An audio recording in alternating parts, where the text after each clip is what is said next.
Bonjour à tous, bienvenue sur ce nouveau numéro de Secret Data enregistré à l'occasion de l'AWS Summit. Et je reçois Jacques-Alexis Verreca, qui est le Product Head de Beyond Aero. Alors, avant de parler tech, Jacques-Alexis, peut-être que vous pouvez nous présenter l'entreprise, son activité, pour ceux qui ne connaîtraient pas l'univers de l'aéronautique, par exemple.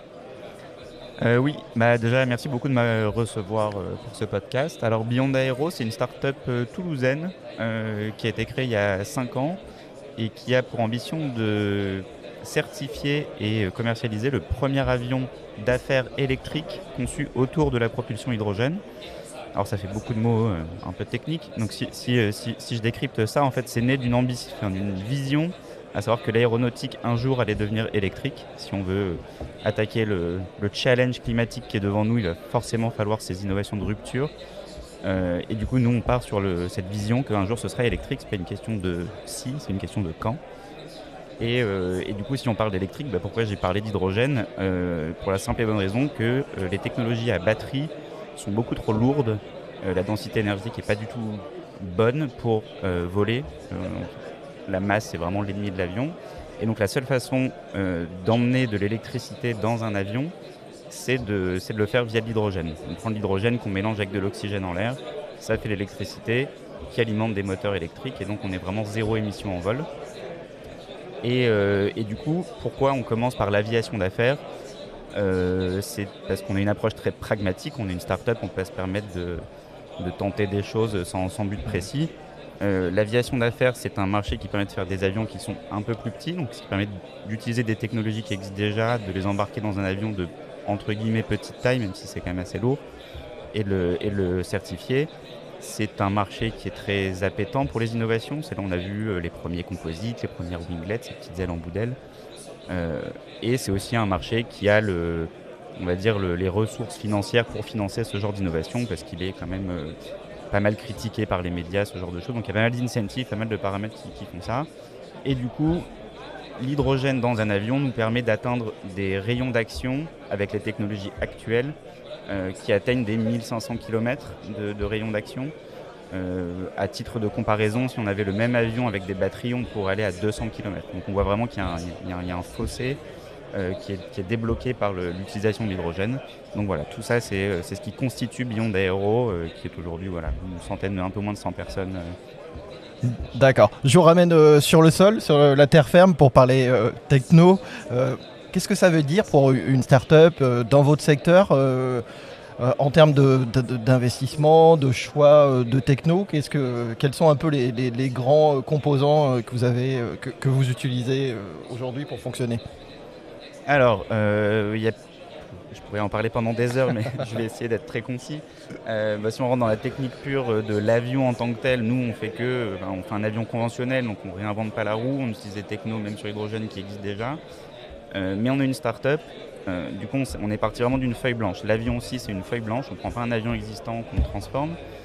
Et pourquoi je parle de cette feuille blanche? Parce que même en termes d'opération, en termes de développement, il y a tout à créer. Et pour moi, c'est une vraie opportunité, puisque le monde industriel, et notamment le monde aéronautique, c'est quand même des cycles de développement qui sont très très longs, donc c'est des outils qui sont souvent très très vieux. Et aujourd'hui, on a cette opportunité de saisir et d'utiliser les technos actuels, donc le cloud, donc notamment avec AWS, mais avec d'autres, et des outils collaboratifs natifs. Et donc aujourd'hui, il est possible de vraiment mettre la data au cœur de notre développement pour absolument tout en fait. Et on se targue d'être une data-driven company, qui est un peu un mauvais liste qu'on entend partout. mais c'est une vraie opportunité de faire un avion beaucoup plus rapidement qu'avant, beaucoup plus efficacement qu'avant, sans compromettre évidemment la sécurité, sans compromettre tout ce qui fait l'essence de l'aéronautique. Grâce à des technos modernes, et là avec l'IA agentique qui est en train d'arriver aussi, on peut vraiment faire plus vite, mieux. Ouais. On en reviendra sur l'agentique tout à l'heure. Et donc, vous faites de la simulation. Quels grands usages finalement vous utilisez, vous avez besoin pour votre activité de start-up et en même temps d'acteur de l'aéronautique qui est un gros consommateur de techno en général. Alors c'est un jeu qui est assez intéressant parce que c'est un domaine qui est extrêmement régulé et heureusement, on a tous envie quand on monte dans un avion que ça reste le moyen le plus sûr de se déplacer. Donc on doit répondre à des règles qui sont assez anciennes avec des outils qui sont très nouveaux. Donc faire un avion, ça suit toujours à peu près les mêmes règles. On commence par des petits calculs de points de table pour valider que grosso modo on est dans la bonne direction. Ensuite on passe sur des simulations. Donc là, ça va être des simulations fluides, par exemple. Si je prends l'exemple de la CFD, la Computational Fluid Dynamics, on vient simuler des écoulements fluides autour de notre avion à différentes configurations. Ça, c'est extrêmement consommateur de ressources. C'est des heures et des heures de calcul. Aujourd'hui, par exemple, à titre d'illustration, on a plus de 4000 simulations sur avion complet. Alors, je ne sais pas si c'est très parlant, mais c'est vraiment beaucoup. Et donc ça nécessite des énormes calculateurs qu'évidemment une start-up ne peut pas se payer upfront comme ça. Donc on utilise le cloud, encore une fois, parce que ça permet de payer à l'usage. Quand on fait des grosses simulations, eh bien, on paye, et quand on décide de plus en faire, on ne paye plus. Ça, c'est génial, extrêmement flexible. Ça permet de choisir des nœuds de calcul de petites performances au début pour un peu défricher et ensuite de préciser en ayant vraiment des calculs qui durent des dizaines et des dizaines d'heures, des calculs qui durent le week-end entier, par exemple. Et donc ça représente un volume de données qui est juste gigantesque. Et encore, ça, c'est juste sur la partie calcul numérique sur le fluide. Et ensuite, cette chaîne de validation, donc je prends juste l'exemple de l'aérodynamique, mais c'est valable pour la structure également et le reste. Ensuite, on va en soufflerie parce que un modèle numérique, c'est bien, ça traduit un peu la réalité, mais on n'est jamais très très sûr. On a besoin de valider que nos simulations sont représentatives de la réalité. Et donc, on va en soufflerie.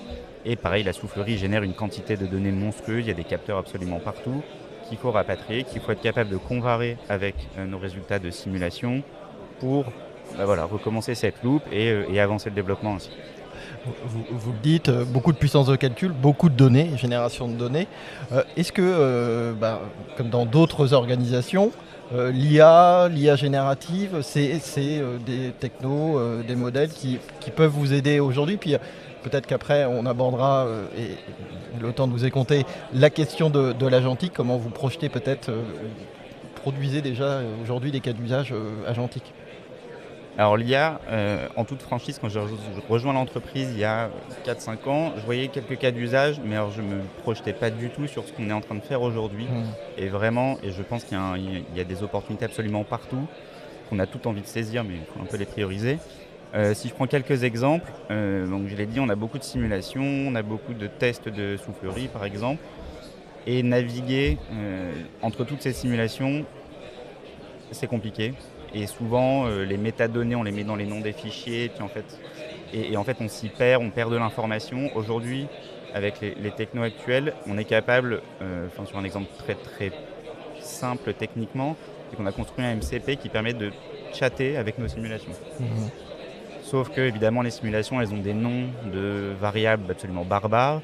Et donc, juste en couplant des connecteurs sur étagère avec une espèce de dictionnaire qui traduit en termes d'ingénieur ce qu'est la donnée, en fait on arrive vraiment à discuter avec nos simulations, à en générer des rapports. On peut demander fais-moi un rapport sur toutes les simulations qui sont passées le mois dernier, quels sont les trends, les tendances qui sont prometteuses, et en fait on arrive à avoir des résultats sans beaucoup d'investissements personnels ou de temps pris par les ingénieurs qui sont vraiment extrêmement pertinents. Et le dernier exemple en date, c'est que là on a passé c'est un terme technique, ça s'appelle la PDR, Preliminary Design Review, qui est un milestone, un point d'étape très important dans le développement d'un avion. C'est là où on fige un peu le concept, on sait que notre avion il va ressembler à ça, les technos ont été choisis, et ça, pour des raisons de certification, on a besoin de le documenter. Et c'est des centaines, si ce n'est des milliers de pages de documents où il faut absolument tout référencer, il faut que tout soit sourcé, justifié dans les simulations, dans les analyses. Et bien ça, au lieu d'avoir mis des mois à faire ça, on a développé des agents qui sont capables de faire de l'embedding de tous nos documents, nos pages Notion, nos pages Google Drive, et d'en extraire et de sourcer selon un plan qu'on a défini tout ce qu'il faut. Donc tous les documents, que ce soit de l'aérodynamique, de la thermique, de la partie moteur, ont la même structure, tout est sourcé, les images viennent de simulation ou d'analyse documentée. Et ça, c'est un gain de temps et de fiabilité, vu que tout est sourcé. À la fin, c'est toujours un humain qui signe. Et donc, le temps n'est plus passé à écrire des documents, mais à relire ce qui a été produit pour valider. Et donc ça, on a un gain de temps qui est juste gigantesque.